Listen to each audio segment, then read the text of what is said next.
Hi, my name is Joe Pass, and welcome to my Hot Licks video. Those were not exactly hot licks, but just a little concept that I'd like to talk to you about, among other concepts on this particular tape, that I hear questions that are asked me often by young guitarists about how do you play so many substitute changes, and what are you thinking about when you're playing? And so I took a little chord pattern. I think it's, let's see, now I'm not good at numbers, but let's see, I think it's 1-6-2-5, or C major, A minor, D minor, and G7. And I tried to show some substitute changes that I would use if I had a 1-6-2-5 pattern. And a 1-6-2-5 pattern is basically in thousands of pieces, all American music, from Gershwin, Jerome Kern to Stevie Wonder and Willie Nelson.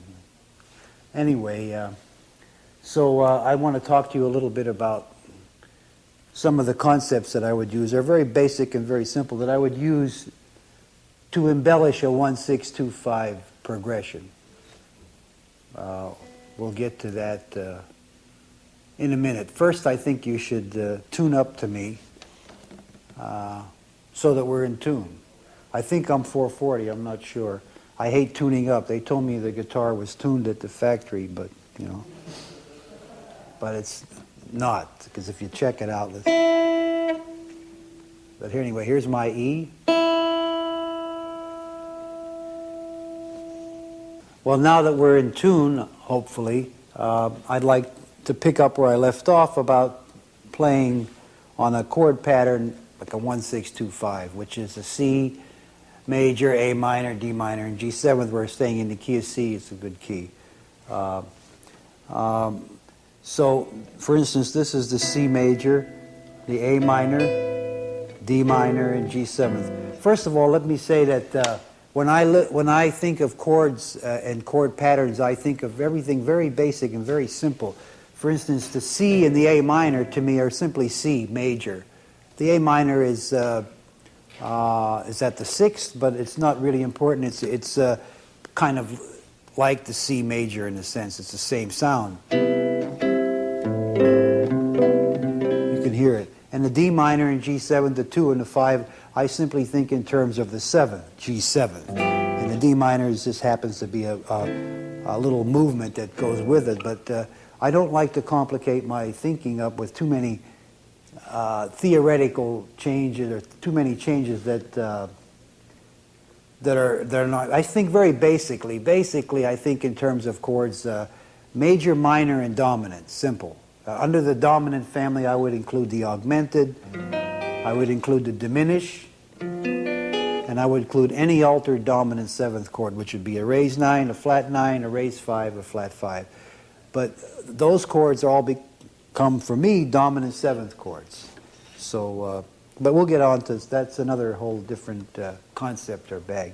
So on the 1-6-2-5, you can play 1, 6, 2, and a 5 chord. Now, if you notice, my 1 chord was a C major 7th, my 6 chord was an A minor 9th, my 2 chord is a D minor 11, and my whatever this chord is, what is this, a 5? My 5 chord is a G 13, which means that you can always alter your changes by adding tones to them. You don't have to necessarily play. And the sooner you start to add add other tones to your chords. For instance, on the 1 chord, if you can add a 9th, you can add a 6th, you can add a 6-9, you can add a major 9th, you can add a major 7th. When you add these color tones to your chords, they help to make your playing sound a little more sophisticated, a little more, little hipper, if you want to use the term. So now that's one thing you can do. So you can go.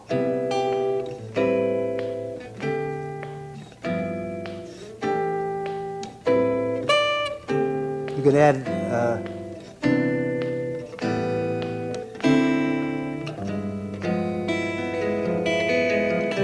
So now what you can also do is I substitute many times for a minor seventh chord, I substitute a dominant seventh chord.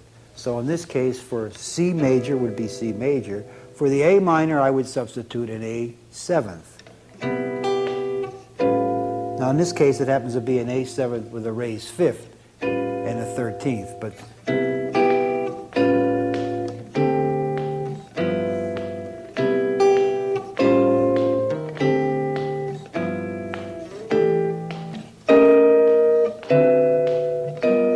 so I'm substituting for the minor, A minor, I'm substituting A7.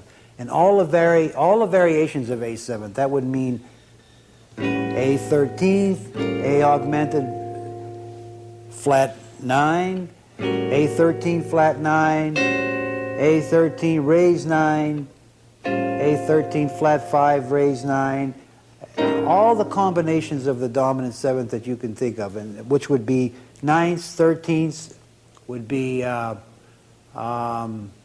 raised 9s, flat 9s, raised 5s, and flat 5s. Those are all the tonalities you can put in the chord. There are no other ones that I can think of. So in this case, I'm having C major 7, A 13th. Now, I also, like I said, I substitute a dominant 7th for a minor 7th. In this case, the chord was D minor. I make it a 9th or a D 7th.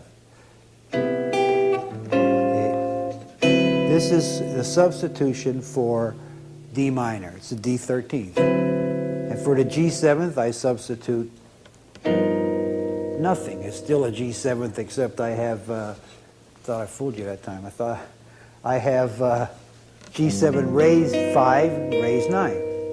Now, another thing I could tell you about, you can always move chords chromatically.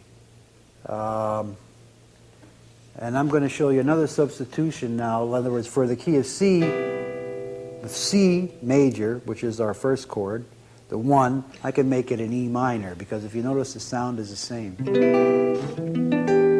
Very close to the same. E minor and C major are related. If I put a C root on, you have the...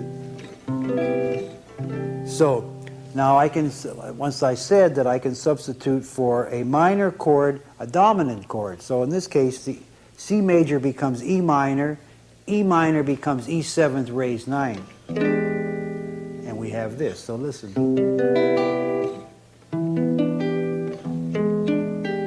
So I'm substituting now E 7th raised 9 for C major,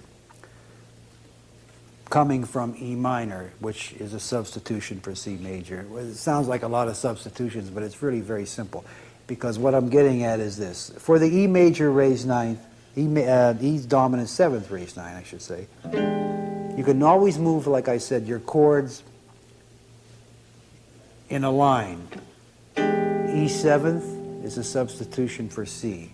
A 13th is a substitution for A minor. D 7th raised 9 is a substitution for D minor 7th. G 13th is G 13th. There's no substitution. It's just an added tonality to G 13th. So this is what you got. This is replacing this.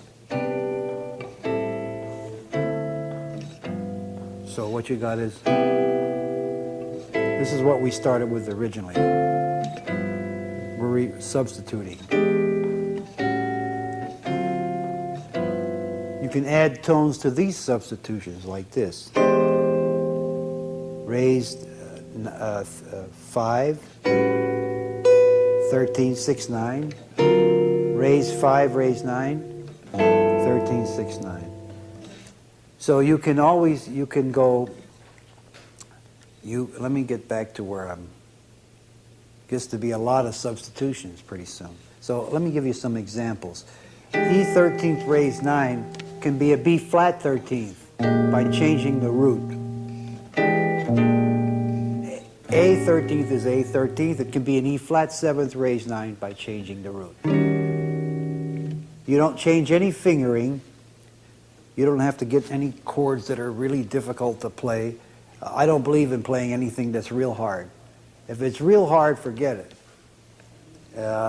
Because it takes you so long to finger something like that, that by the time you get it, you can't do anything else. And the object of playing so-called jazz guitar or solo guitar is to be free to play the music that you feel and hear, and not to be tied down with trying to do something that's very technical or very difficult, because it just gets in the way of the playing. And the object of playing the instrument is to play the music that you hear, as I said, and that you feel. And the instrument is just a means to express the music that you want. So I don't know how good it is to not to play real hard things, but I don't like to. Anyway, so E becomes B flat, A becomes E flat, or E flat becomes A, D becomes D and A flat. So you can move, I can't remember the word that I'm looking for, chromatically. A, it's B flat, A7, G7, A flat 7, B flat, A7, A flat 7, G7. That's one pattern. E7, E flat 7, D flat, D7, D flat 7. So let me show you. This is what we start with.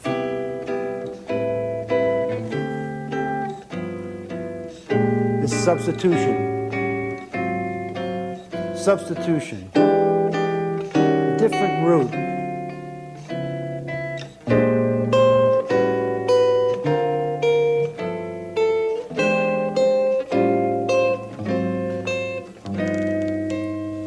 You don't have to do that one. That's the hard one. The reason I did that was because you want to keep, sometimes you can move voices back. This is the moving a voice. Sort of a little melodic line. Because things you don't want to do is this.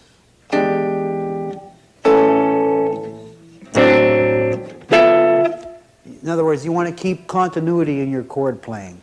If you play a certain voicing, it's almost logical that you could move that voicing back, or by changing one note or one string, you get continuity. So the thing to keep in mind is to keep in mind melodic lines, voice movements. I keep repeating that one. Voice movements, or a common tone in your chord, like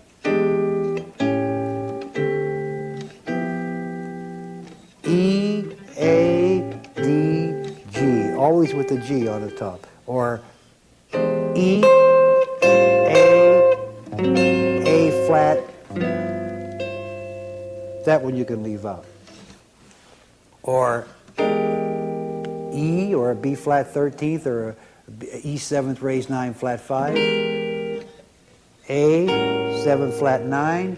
D 7th raised 9. G7 raised 9. So you see I have a common tone in every chord, or I'm making movements like, that's a little voice moving.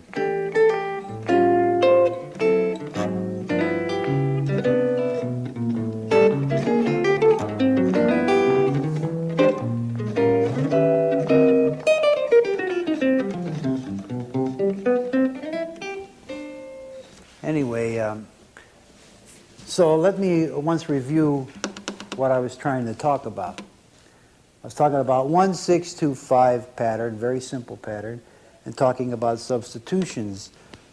One of the substitutions is to add color tones to your 1-6-2-5 pattern, which would be adding 9ths and 13ths, which would be 6 9ths and 13ths and major 7ths, adding those tones to your 1-6-2-5, or changing some of the chord progression. The one chord is a one chord, it stays a one chord. You can't make the one chord a dominant chord. In other words, you can't make it a C7th in this case. But you can make the one chord an E7th raised 9. Now you can't make it a 9th, because how does this sound?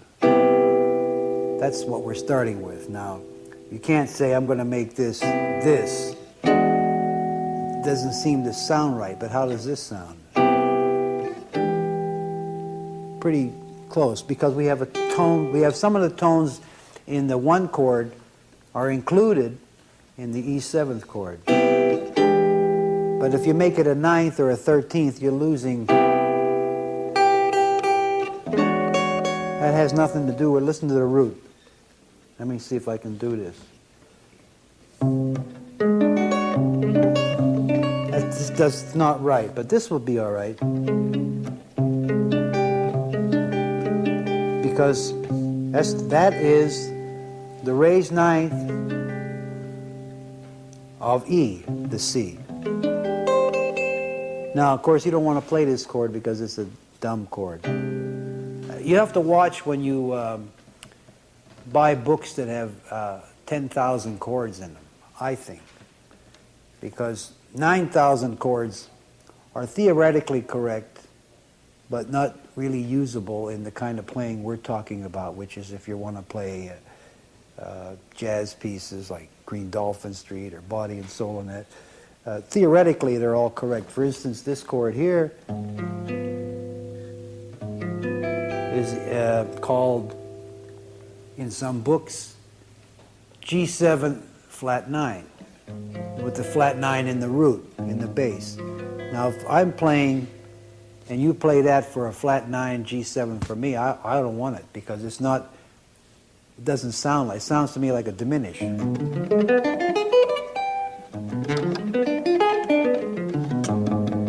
G7 flat 9 should be this.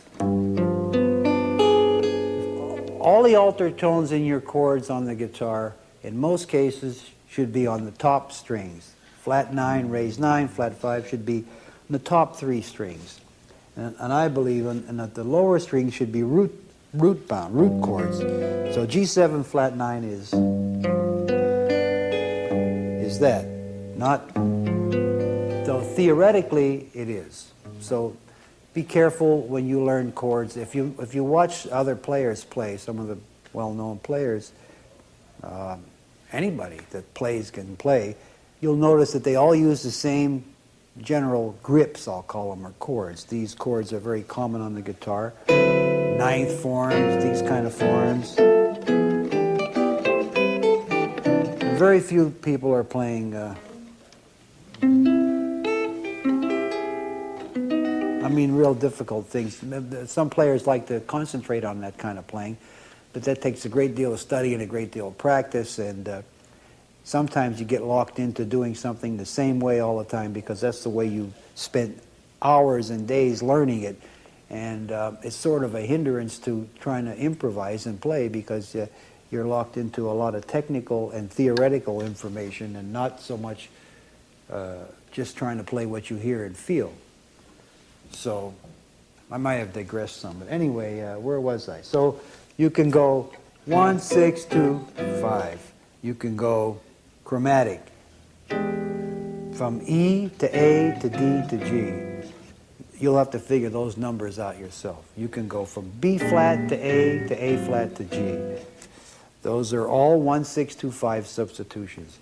You can go from B flat, I sound like that guy, my name is, you can call me Joe. You can call me Joey. Forget it. So anyway, you could go B flat, E flat, that's a cycle. B flat, E flat, A flat, D flat. That is the same thing as substitute for 1, 6, 2, 5, I hope. If it isn't, you'll have to write to me.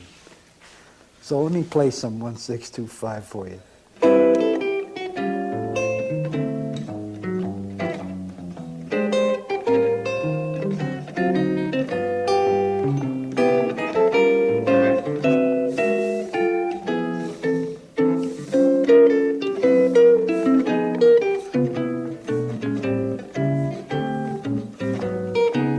Don't ask me what that is. That's 1, B minor 7, B flat minor 7, A minor 7. Just a little movement. You can always move on the guitar chromatically into the chords that you want. In other words, you can go like this. Or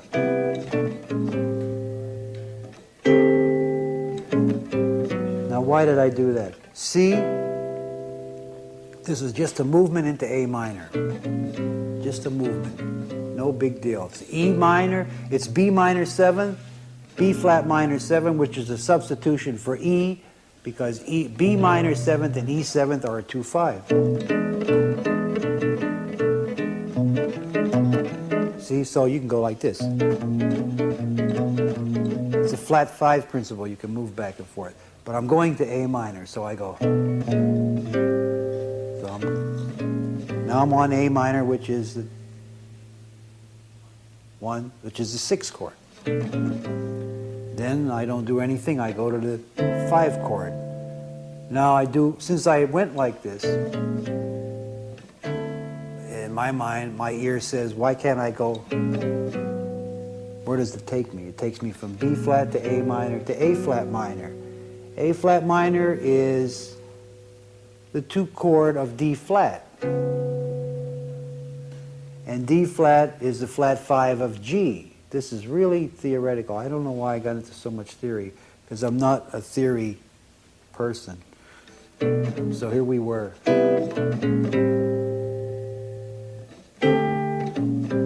But A flat minor, as I said, is the 2 of D flat.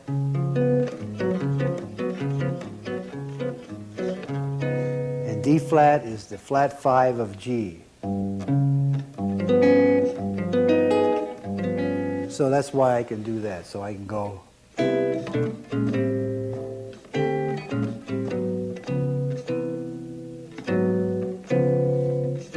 See, A flat, D flat, B, C major 7.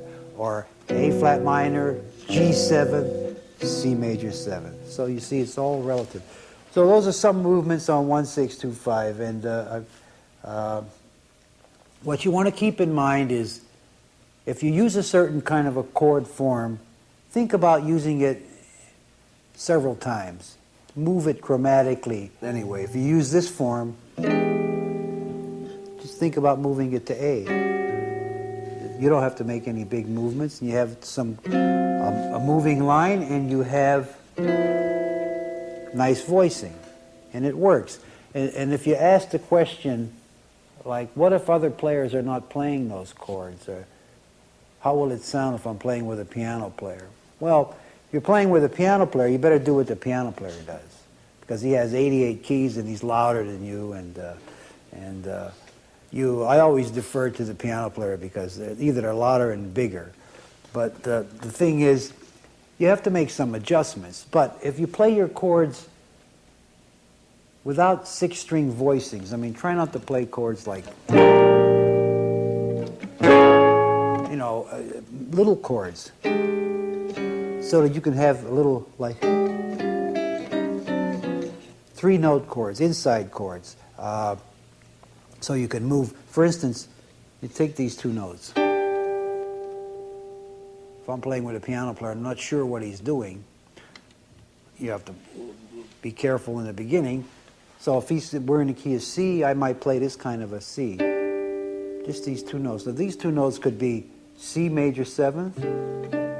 They could be E7. They could be B flat 7th. They could be G. They could be E flat major 7th.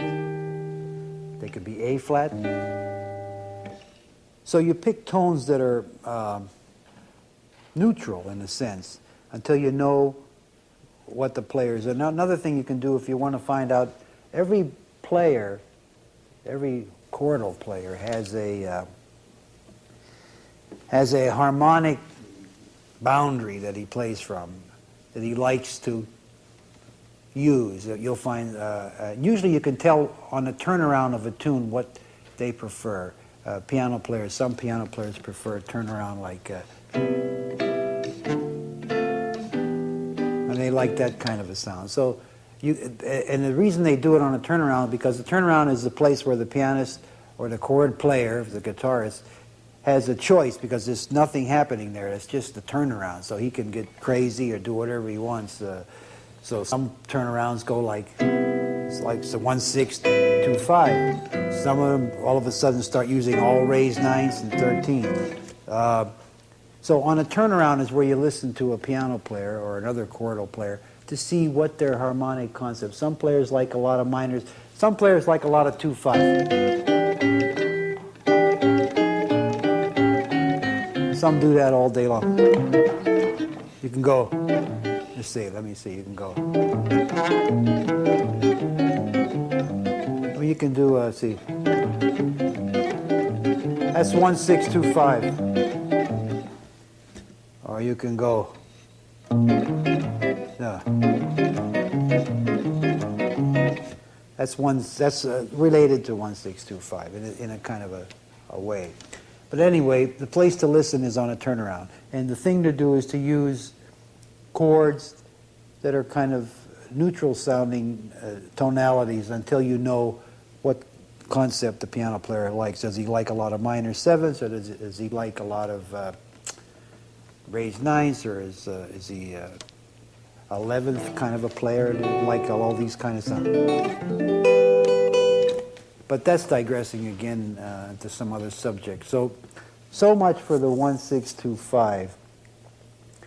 By the way, the point is that if you use substitute chords on your chord pattern we just talked about, like raised ninths and flat nines and raised fives and so forth, that also means that you could use those kind of melodic lines when you're playing. So you don't have to go.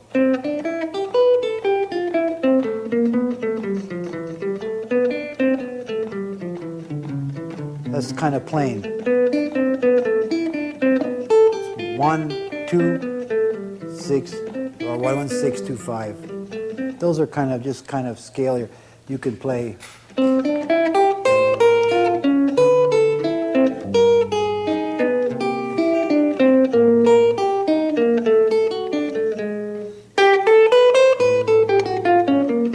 That's your 6. This is your 2. This is your 5. Your yeah.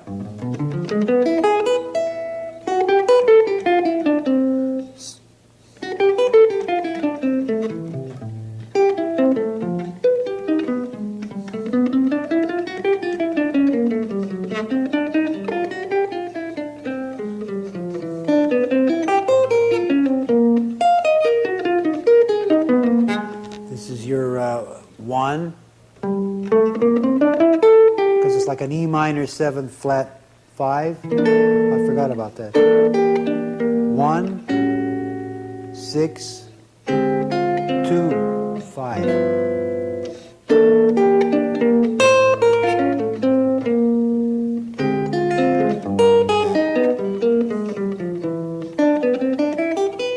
I'll play a little bit of a single line on 1625 to show you what I would be doing if I were improvising on it.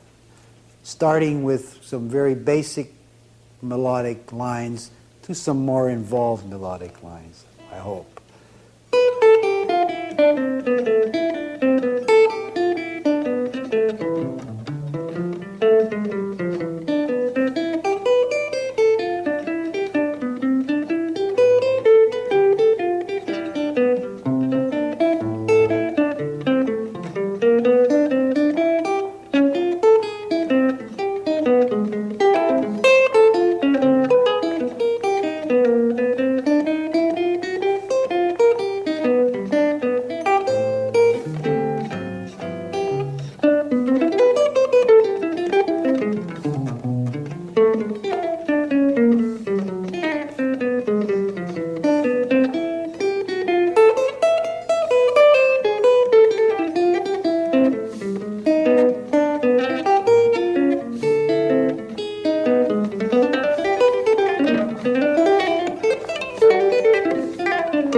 I don't know what I was doing there, doubling up a little bit. So what you can do here is maybe on the 1, that, on the 6, is it 1, 6, 2, 5. Those are all like augmenteds. On the 1, 2, 5, 2,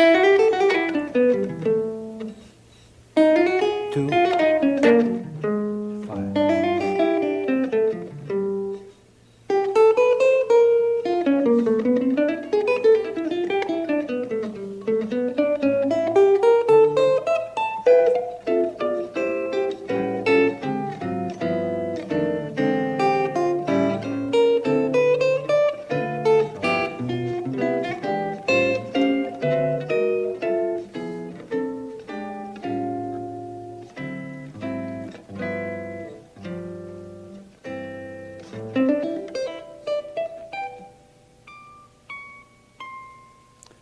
This guitar goes up to D. I never knew that. No wonder I've been missing that all the time. Anyway, it's a little of some examples of playing on 1-6-2-5, using little substitute chords. I tried to show you like the forms too that some of the runs come out of. You know, a good idea to practice if you're interested in, if you're bored with playing scales, because scales are. I mean, scale's a scale, and I find that most players, when they practice scales, don't listen to what they're doing. They just sort of go. I mean, and nothing's happening. When you do that, nothing's happening. You're not learning anything because you're not listening to the music. Because, for instance, what's going on? What is this? It's supposed to be. Every note should be clear. So, but scales can be boring because what you're doing is just running your fingers across the neck of the fretboard. So I thought of a way of making it a little more interesting, which would be to take a note, any note on the first or second string, take this note, and put a chord on it like this. E flat major 9th. Strum the chord, play the root, and strum the chord. So you hear the sound of the chord, because if you want to hear the sound of the chord, it's not, it's like, get it in your ear. Start on the root of the chord, which in this case is E flat, and play a scale.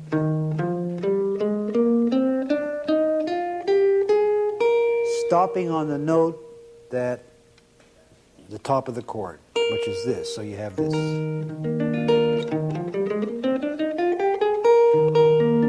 Now that's sort of a scale and not a scale. It's kind of a line, because you're not going, which is a scale. You're going. Then take the same note, put another chord on it, maybe this chord. A7, raise 5, flat 9. Play a scale from the root. From the root.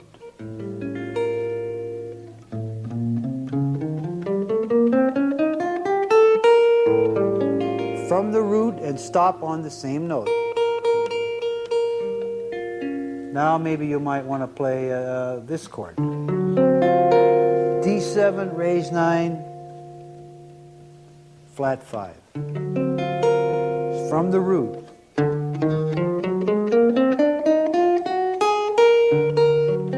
Every time you stop on the same note. So what you have is a pedal tone, one note on the top, and you alter the chord. Whatever chord you want to make, augmented, diminish. You want to make it diminish? Give it a root. This diminished chord can have a root of E flat, can have a root of A, can have a root of G flat, and it can have a C, can have a root of C. And I think you can find that out by doing this. And you put a root on each one from the 5th string. Now, I'm sure that's repeated. It's the same. I'm sure that if you know anything at all about theory, you don't have to take my explanation of it. You'll understand it. You'll probably say it's because it's 1, 2, 3, 4, something up a major third, up a third. I don't know. I don't talk about those things. I talk about listening and hearing. But anyway, what I was saying was you take a note, like I picked that note, and you put a chord on it. Give it a root. That happens to be D flat major 7, 6. The way I knew that was I found out D flat 1, 2, 3, 4, 1, 2, 3, 4, 5, 6. That's 6. 1, 2, 3, 4, 5, 6, 7. 7. That's how I learned numbers. Anyway, paint by numbers. This is D flat major 6. So you take from D flat and you play on scale. This is G7, raised 9, flat 5, same note, B flat.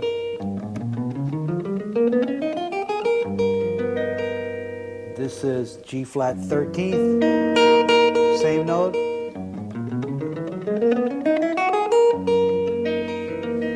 This is A diminished, no, it's not A, it's A7 flat 9, or B flat diminished.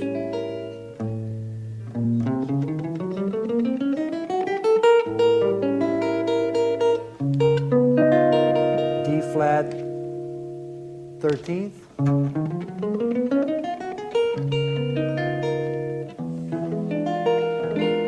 E7 flat 9, flat 5.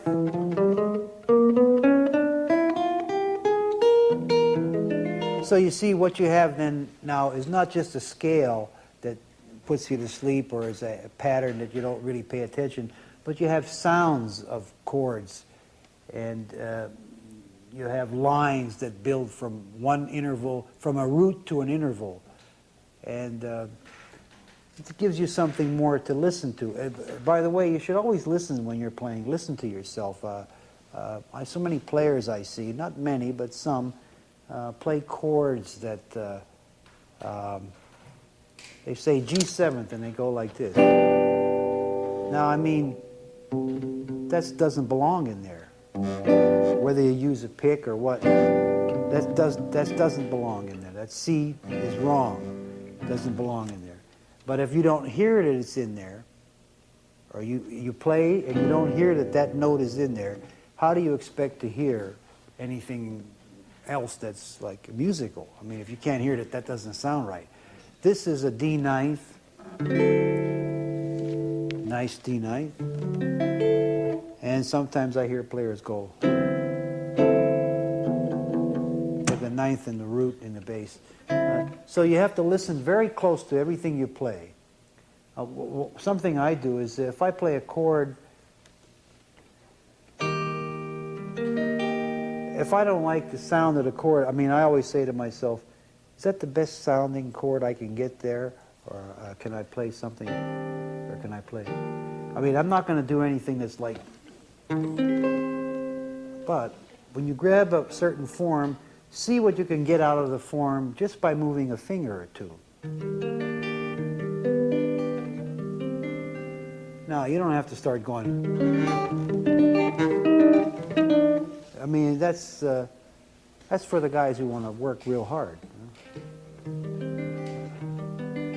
You use about as much as you can in the form. You try something else. Now I'm going to talk a little bit about bass lines and comping with bass lines, because a lot of guitarists ask me about that. And if you notice, I did some of it on the when I was demonstrating the 1625 concept. Anyway, I'll play a little bit to show you.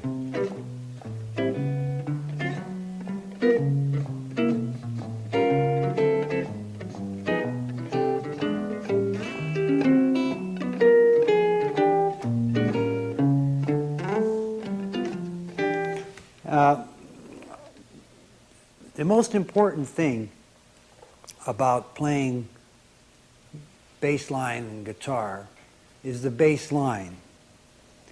That is the most important thing. It's not the little comping chords that go on top, though a lot of players think it is or ask me about it. The bass line has to be melodic. It has to be like a little Bach piece. It has to stand on its own. It has to be.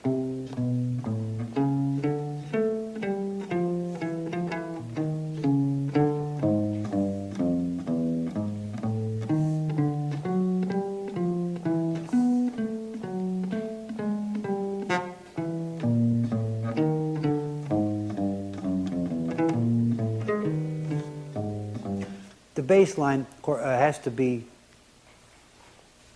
melodic. It has to stand up so that if you heard it, you would recognize the changes. Now, it's a little bit difficult to demonstrate that point on a so-called 1-6-2-5 because it doesn't go anywhere really. Because as I said before, a 1 and a 6 are the same to me, and a 2 and 5 are the same. So what we got is, so what we're doing is,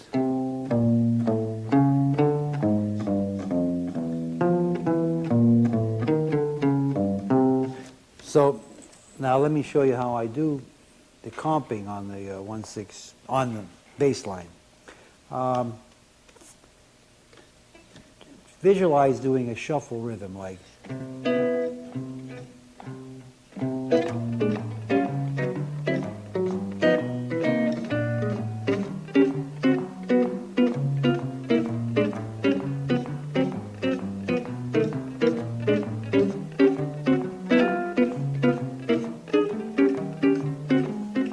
So it's a shuffle, don't go.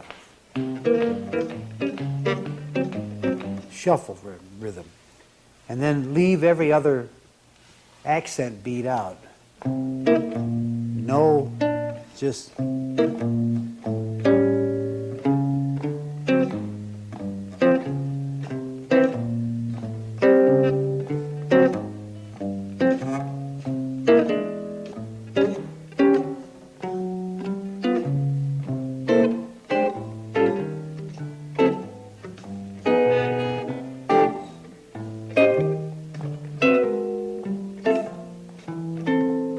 So what you do is, instead of going,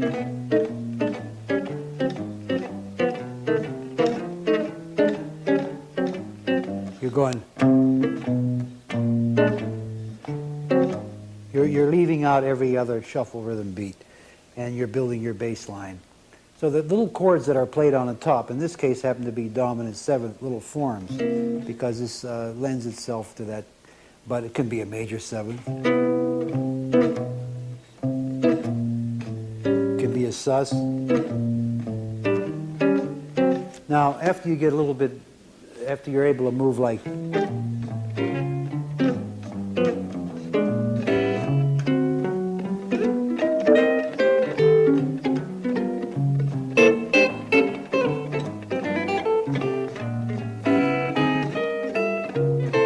after you can move, I'm moving a little bit fast, I'm showing off a little bit, but after you move a little bit, then you can start adding some little syncopation to it, you know. It doesn't have to be. So you notice every other one. Bop, bop, bop, bop, bop. So you can start going.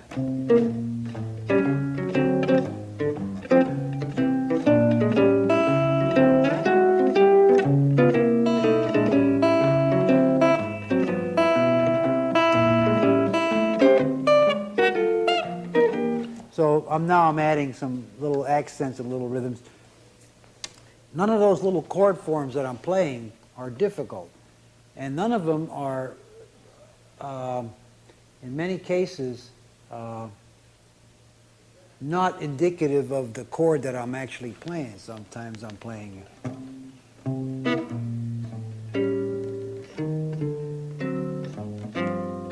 G7, it's the G sus. Or you can do this.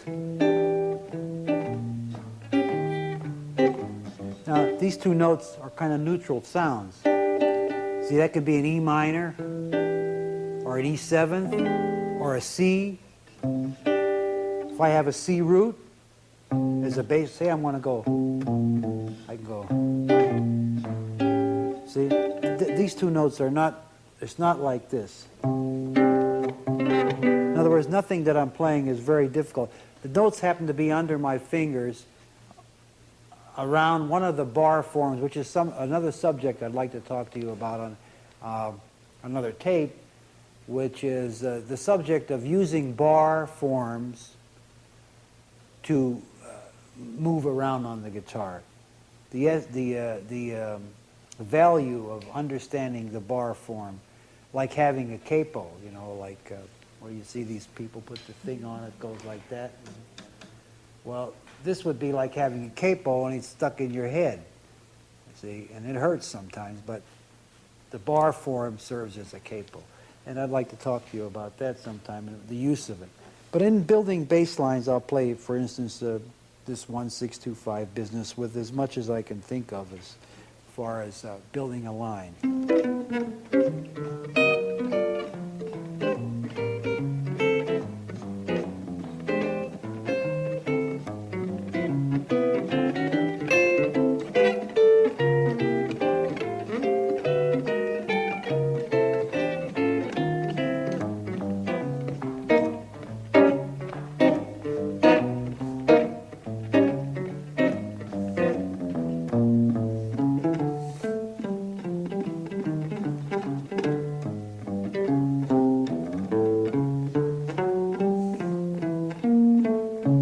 Remember, the bass line is the most important thing. It has to move logically. It can't, it's not that comping doesn't count.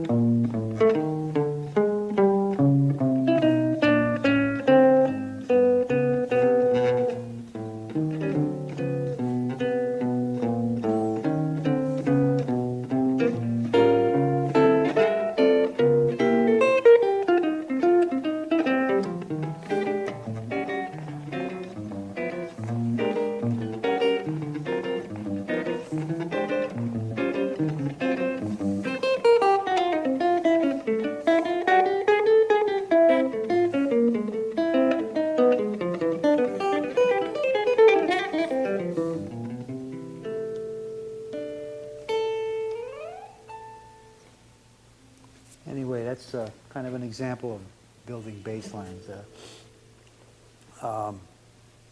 The important thing is the bass line itself. You should be on the root at a certain place in the bar. I can't tell you exactly where that should be, but the root should be sounding somewhere within the area of the chord change. You can avoid the root. For instance, you can do this same pattern like this.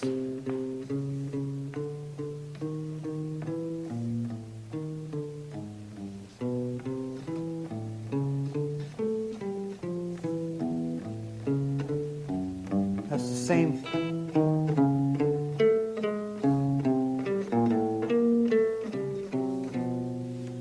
That's A7, D7, G7, C.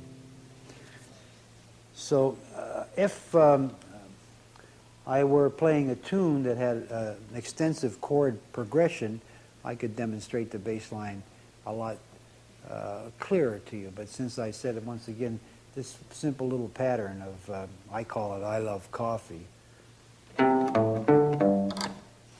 or whatever, is restrictive in the sense that you keep going around the same cycle, and there's only so much movement you can do on the same cycle. For instance, you could play a bass line like this.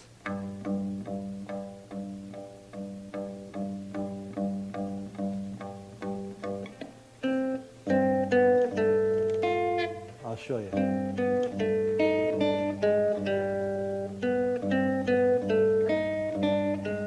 So in other words, it's a pedal tone.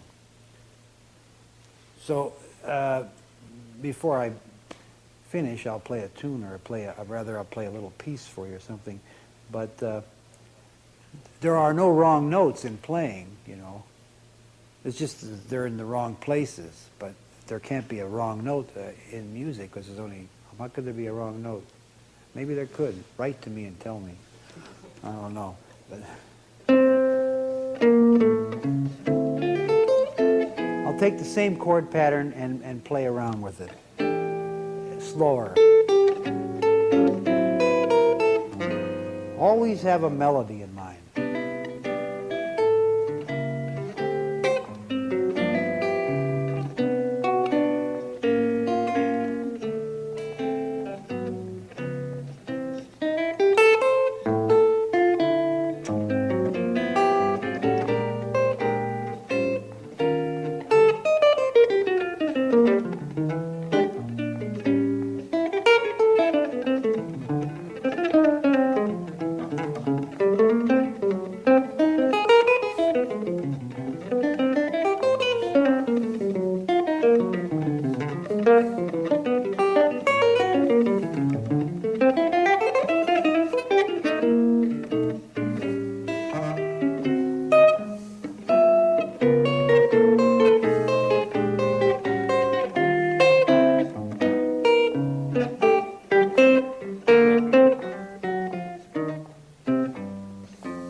Hi, I'm Woody Mann, and welcome to Hot Licks Solo Jazz Guitar with Joe Pass. The video on this enhanced DVD was originally released in 1986 in VHS format and was Joe Pass's first instructional video for Hot Licks. Joe Pass has long been hailed as one of the true giants in jazz history. His series of virtuoso recordings for the Pablo label in the 1970s set a new standard for solo jazz guitar and have since become classics.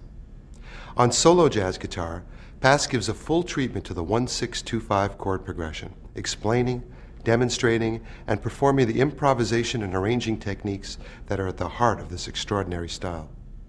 He starts off by showing you the basic progression, then embellishes the chords by adding color tones, substitutions, bass lines, melodies, leading tones, and several other musical devices. Joe shows you that there are endless ways to navigate this progression and gives you the tools to make your own creative choices. If you're new to jazz, you might find it difficult to keep up with the alterations and the substitutions.